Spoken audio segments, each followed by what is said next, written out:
আমার তো ঠিক আছে, আপনি কথা বলেন, সব কিছু দিতেছি আপনাকে, আপনি কথা বলেন। যেমনটা যে ইন্দ্রায়ণ অভিযান যারা চলমান থাকে সেক্ষেত্রে সিলেটের সরাসরি শৃঙ্খলা ফিরিয়ে আনা হবে এবং শৃঙ্খলা ফিরিয়ে আসবে। তো সচেতন যারা রয়েছেন তারা কিন্তু এটাকে সাধুবাদ জানিয়েছেন ফেডারেশন করার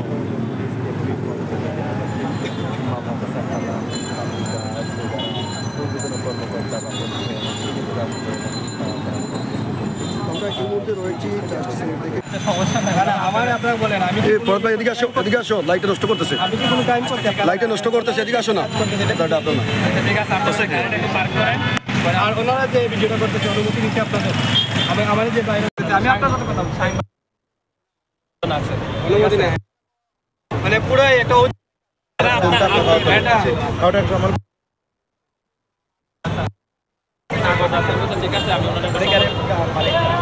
ওনার সাথে কাগজ কাগজ উনি বলছে যে কাগজ আছে স্যার, থাকলে কাগজগুলো দিয়ে পাঠান। আমি অতটুকু সময় লামা বাজার মনে এরিয়ার থেকে মানে কাগজগুলো আনেন, সমস্যা নেই। ঠিক আছে, আমরা সাইড করে নেব।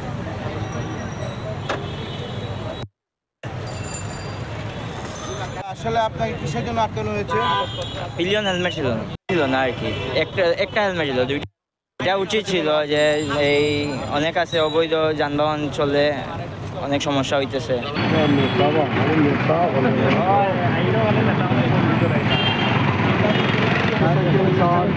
যানবাহন আমরা দেখতে পাচ্ছি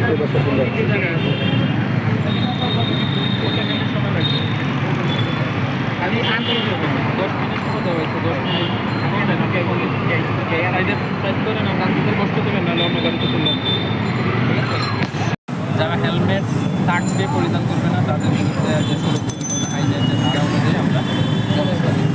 আর যাদের হচ্ছে হেলমেট নাই তাদের ক্ষেত্রে হচ্ছে হেলমেট তারা সংগ্রহ করবে, কিনে নিয়ে আসবে। এই নির্দেশনা আমাদের স্যারের পক্ষ থেকে আমরা সেই অনুযায়ী ব্যবস্থা